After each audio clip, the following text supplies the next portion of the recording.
Hello বন্ধুরা, এই দেখো আমি একটু বেরিয়েছি ছেলেকে নিয়ে হাঁটতে। আমি বলছি কি চলো একটু ঘুরে আসি। ও তো ঘুমোচ্ছিল, তারপর দিকে ঘুম থেকে উঠে গেছে, তাই একটু নিয়ে বেরিয়েছি।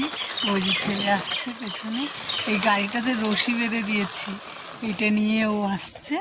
আর এই যে স্কুলের রাস্তার কাজ হচ্ছে, রাস্তার অবস্থা যে এরকম রাস্তার অবস্থা। আর আসছে অনেক দিন হয়ে গেছে, পাথর এনে রেখেছে, কিন্তু কাজ শুরু হয়েছে কালকের থেকে। যে এখনও মোটামুটি অনেক দেরি আছে রাস্তার কাজ শেষ হতে। তোমাদেরকে দেখাচ্ছি, দাঁড়া। রাস্তা এত সুন্দর লাগছে, কমপ্লিট হলে বেশ ভালোই লাগবে রাস্তায়।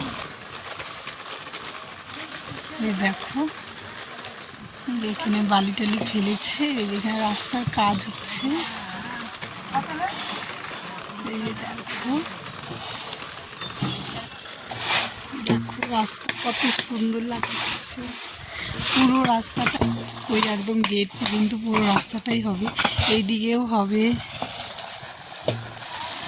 ওই যে দেখো মাঠে খেলা হচ্ছে, সব স্টুডেন্টরা, বড় বড় ছেলেও আছে, বাচ্চা ছেলেও আছে, সবাই ফুটবল খেলছে।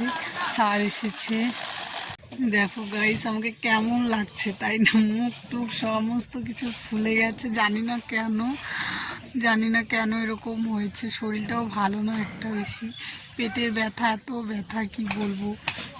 খুব প্রচুর পেটে ব্যথা, তাই শরীরটা এরকম হয়ে গেছে। তোমাদের দাদাভাইও এসেছে রাস্তার কাজ দেখতে।